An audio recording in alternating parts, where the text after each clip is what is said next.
एक विधि ये है कि ब्रह्मचर्यादेव प्रव्रजेत, वेद की ऋचा है, वेद की पंक्ति है, ब्रह्मचर्यादेव प्रव्रजेत। मनुष्य का जो शरीर है वो बंधने के लिए नहीं मिला है।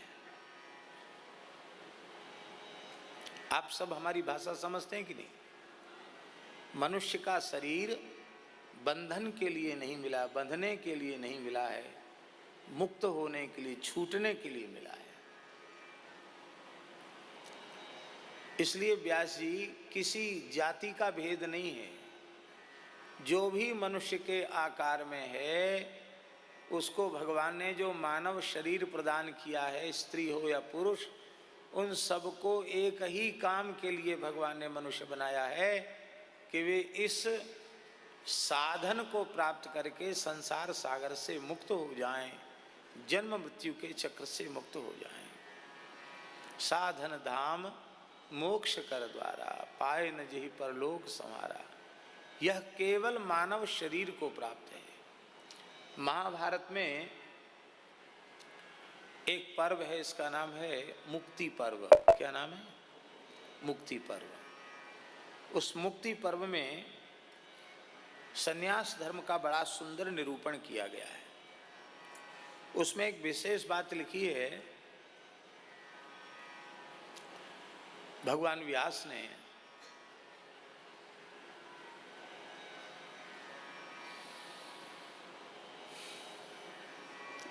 कि प्रवृत्ति तो परंपरा सिद्ध है। महाराज जी, प्रवृत्ति जो है ना, प्रवृत्ति माने गृहस्थ और निवृत्ति माने विरक्त, इतना समझ लो सरल शब्दों में, तो फिर चक्कर नहीं पड़ेगा। प्रवृत्ति परंपरा सिद्ध है।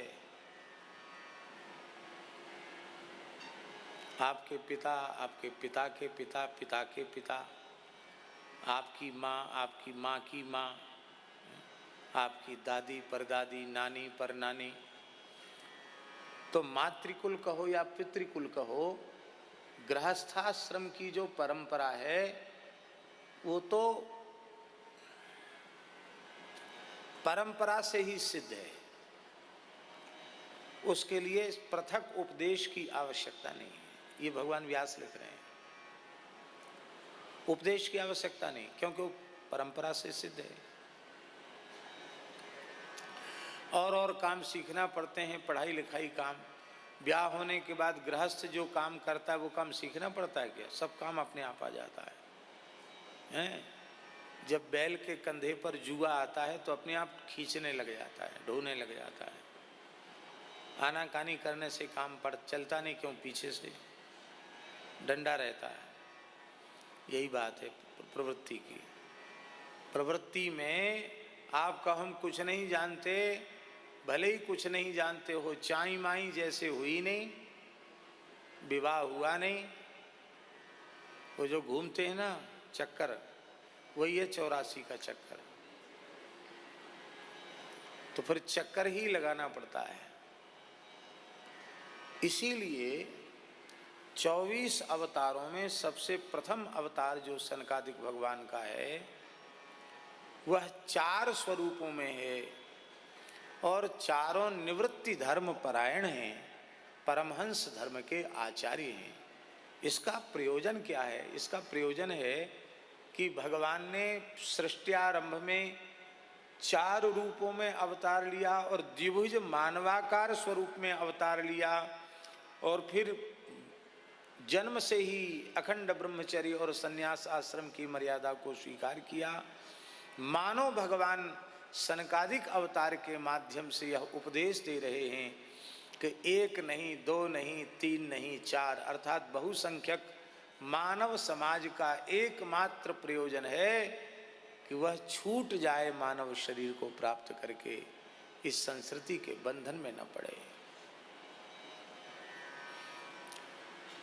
लेकिन किसी का तीव्र वैराग्य इस प्रकार का नहीं है कि वह सीधे ब्रह्मचर्य से संन्यास में चला जाए, तब उसके लिए मर्यादा है। भाई अभी आपका आकर्षण समाप्त नहीं हुआ है भोगों के प्रति, तो उसके कटु भोगों की कटुता का स्वाद ले लो, और इसके बाद फिर छूटना तो है, वहीं नहीं रह जाना है। ब्रह्मचर्य से गृहस्थाश्रम में जाना है, पर गृहस्थाश्रम में ही नहीं रह जाना है। 50 वर्ष जीवन के जैसे ही पूरे हो जाएं कि फिर सन्यास की ओर जाना है, वानप्रस्थ लेना है, और वानप्रस्थ से फिर सन्यास की ओर जाना है। आश्रमात आश्रमम गच्छेत, आश्रम से आश्रम में जाए, एक पद्धति। और दूसरी पद्धति ब्रह्मचर्य से सीधे सन्यास में जाए। तो हमारे यहाँ श्रेष्ठ क्या माना गया, बहुत ध्यान से सुने। ब्रह्मचर्य से गृहस्थ, गृहस्थ से वानप्रस्थ, वानप्रस्थ से सन्यास, यह श्रेष्ठ है। पर अति श्रेष्ठ यह है कि ब्रह्मचर्य से ही सीधे सन्यास में चला जाए, ये अति श्रेष्ठ है। क्योंकि विषय का संपर्क ही नहीं हुआ और सीधे उसको भगवान की कृपा से भगवत शरणागति प्राप्त हो गई। इसलिए हमारे यहाँ परंपरा में, विरक्तों की परंपरा में, बुढ़ापे में साधु बने तो उसे अच्छा नहीं माना जाता। हमारे पूज्य गुरुदेव पहाड़ी बाबा कहते है, तेरी जय तेरी बुढ़ापे का बैराग, बुढ़ापे का बैराग। जीवन भर, वो तो अपने त्यागी साई भाषा बोलते थे, जीवन भर लहंगा फरिया धोया, बच्चों की नाक पहुँचा, अब बुढ़ापे में साधुओं से सेवा लेने के लिए साधु बन गया है। तेरी जय तेरी, फिर भी घर की ममता बनी हुई है, पोती कैसी, पोता कैसा, यूं कैसा, त्यों कैसा।